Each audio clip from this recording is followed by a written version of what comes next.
What is going on, YouTube fam? It's your boy Tony Two Times, and we back with another episode of Hood Tales, man. Before I start, be sure to tap that like button. Definitely watch this video to the end to hear the full story and all the details in the case. For all the day one fam, welcome back. Thanks for tuning back into another episode. If you're new to the channel and you feeling the content, definitely feel free to subscribe. Hit that notification bell so you can be notified every time we drop a new video. I'm going to give y'all a little disclaimer. Try to keep up with the lingo. It's a lot of crazy information in this story. Y'all ain't slow though, so let's get right into it. In this thing called life, we all know things can go left and get crazy real quick. Especially if you jump out your life lane you have chose to ride in, put on your signal, and switch lanes. You now put yourself in unfamiliar territory, and things can go real crazy and have drastic consequences. We all have been in a place mentally where we second guess something knowing it could all go bad. But as humans, our desires sometimes overpowers rational thinking, and we do it anyway. Some people survive the situation and keep it moving, but unfortunately, some do not. Backpage.com, for years back in the day, was a site nevertheless people could find companionship on. I'm sure all my fellas out there listening already know what time it is. It was Instagram before IG and DMs. It gave you access to a lot of things. Businesses, jobs, but before it was shut down due to so many setups and crimes happening off the site, honestly, it was most known for women being able to pay to play, if y'all catch the lingo. But like I stated earlier, the site was deadly, and some situations turned bad when a lot of women on there had boyfriends or dudes that benefited off what they was doing, if you feel what I'm saying. And sometimes situations went real left when people met up. And on this episode of Hood Tales, we will be taking it to Detroit, Michigan to discuss the case of a Marine who turned chef who got caught up and made a decision one night that turned fatal. According to sources, a man named Douglas Calhoun, known to family and friends as DJ, played a big part in his family and community. Earlier on, Douglas made up his mind to go serve his country and join the U.S. Marine Corps.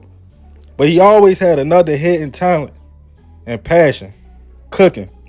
Family stated he could go through the kitchen, grab random items, put the things together, and they come out tasteful and good. He just had a gift for food. And when the Marine came home, he decided to follow that passion and be a chef in the Detroit area. DJ didn't have any problems getting clientele because not only was the food good, he was stated to be very outgoing and always the life of the party. Before he knew it, DJ was a legit chef, known as Chef Doug. And with good food and a great personality, the business quickly took off. Chef Doug was catering weddings, exclusive events, shows, and more. Always known for being punctual, professional, and delivering quality food. Business was booming, known as a staple in the community and networking, and being good at what he did. Word eventually got out about Chef Doug's talents to other places and states. Things seemed to be going great for the man back in 2017, who at the time was 39 years old. Chef Doug was very family orientated, so when he didn't answer his sister's call one day, she felt like something could be wrong. On June 1st, 2017, the chef missed a big event. That's something he would never do. His best friend and business partner called Doug's sister after not being able to reach him for a period of time. He asked her, hey, you talked to your brother? Because he missed a big catering gig for a comedy show, and the promoters were looking for him. She immediately stated, I'm going to contact him right now and call you right back. Doug's sister called the man a few times, and when he didn't pick up, she playfully texted her brother, stating, boy, you better call me as soon as you get this message. But her messages would be left unread. Allegedly, Chef Doug was fine and contacted his friend back later that night and stated he was home. They decided to link up and go out on the night of the town, turning up drinks, good food, and people stated as usual, Doug was the life of the party. But that was Thursday night. By Friday, No one could find the chef, and his sister went straight to the police to file a missing persons report. But it had to be 24 hours that passed. The next day, Chef Doug was supposed to fly to St. Louis to cater a wedding, but family got word he wasn't at the airport and didn't catch his flight. They panicked and became extremely concerned. They knew something wasn't right. Chef Doug built his reputation off never missing an event. With worry, the family went to technology and used OnStar on Doug's SUV to track down his car. It was located to a vacant lot, nowhere near the man's home, in a bad area of the city called Brightmoor. The car doors were open and things seemed strange. Strangers joined the family in the area and a search started for the chef, but to no avail. Doug's niece would make a find when she found her uncle's online password and was able to access his bank account. And shockingly, his credit card was being used at multiple locations the man never went to. That was suspicious. So Detroit homicide detectives took on the case. A cash reward was put out to the community for information, but detectives followed leads and went to all the locations the chef's card was used at. A big break would come in while they was going through Doug's cell phone. Police saw at about 4 o'clock in the morning, he contacted a number, and after that, communication went blank. That number was a burner number, so at first, police had trouble tracking it until records showed a call to that number was made in the same neighborhood that the chef's car was found at by his phone. The number eventually was tracked to a business number affiliated with the website Backpage. Detectives spent days looking through call logs of local businesses to see if the mystery number contacted any businesses in the area. They got lucky when a pizza spot called Crazy Joe's Pizza recognized the number as someone who ordered food days earlier. They even gave detectives the address to the house they delivered the pizza to. Police went to the address and knocked on the door.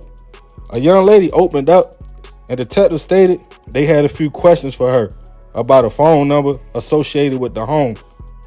They asked if she recognized Doug's number. She stated no. Detectives then asked, "Could you do me a favor? Type this number in your phone and see if a contact pops up." She started looking worried. Then the young girl allegedly slammed the door in police's face, but they wouldn't budge. Minutes later, she returned outside and agreed to go to the station for questioning. Police were trying to figure out who she was. She stated she moved in the home in April 2017 with her 2-year-old baby and her boyfriend, a 27-year-old man named Trevon Bakersville.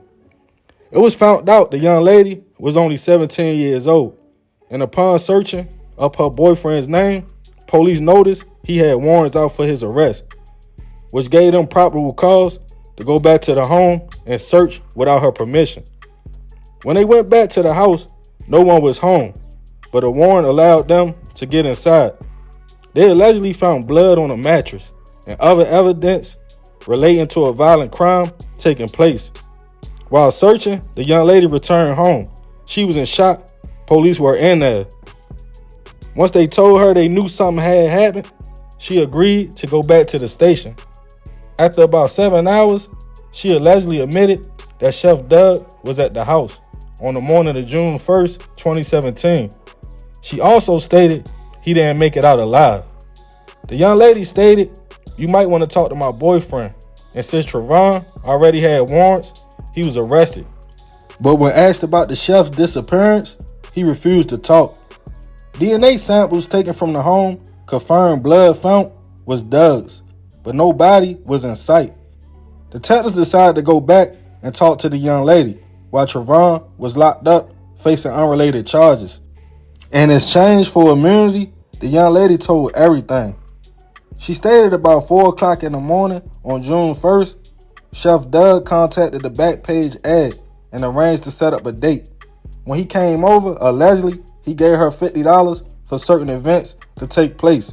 According to the young lady, he then asked for unprotected intercourse, but she declined. He then demanded his money back, but she declined, stating that ain't how this worked. Little did he know, Trevon was in the other room and heard the whole thing. The man came out with a blick. According to the young lady, the chef and her boyfriend would start to argue back and forth about the money. When allegedly the chef told him to step outside, he turned around to walk out and was hit up all in the back and other places in the body. At this point, the young lady said her boyfriend then said, "We got to get rid of the body." Scared, she agreed. She took police to the location while telling them the rest of the story. She stated they loaded Doug's body in a bin and drove to a vacant garage and rolled him to the back. The young lady stated she was forced to do Backpage by Trevon and get him all the money she earned. When she asked could she just get a regular job, he allegedly said, "No, that's not the move." With this information, detectives would contact Chef Doug's family and they went to the location. And 37 days after he was reported missing, he was found exactly how the young lady stated. His family was in shock of how everything allegedly went down. Trevon, still in custody on unrelated charges, was then hit with first-degree murder and trafficking.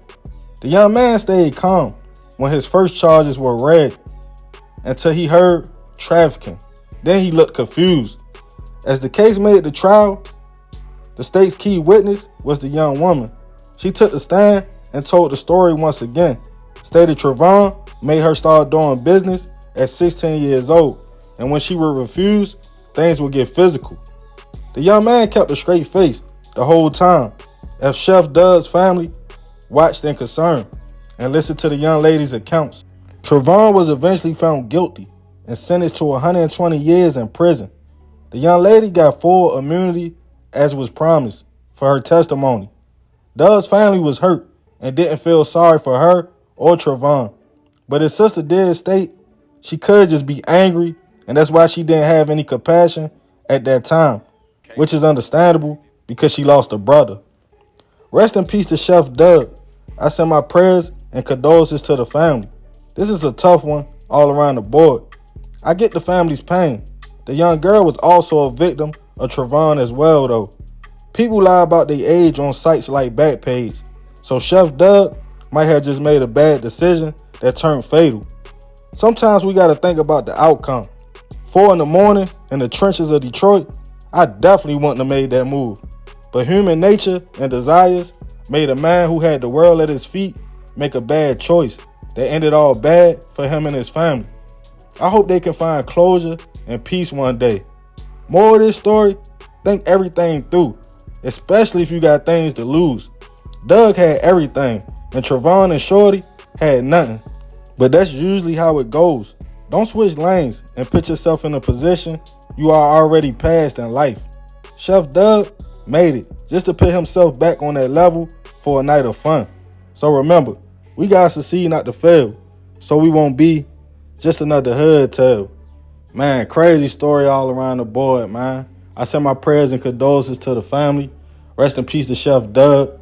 But there y'all have it. Y'all heard the story, man. Leave it in the comments. Definitely be respectful. You know, like I said, I had to, rearrange my words. But y'all know what I mean. Y'all know exactly what happened. Let me know y'all thoughts on this situation. I appreciate you if you made it to the end, fam. This is another episode of Hood Tales. This your boy Tony 2 Times. All love. I'm out.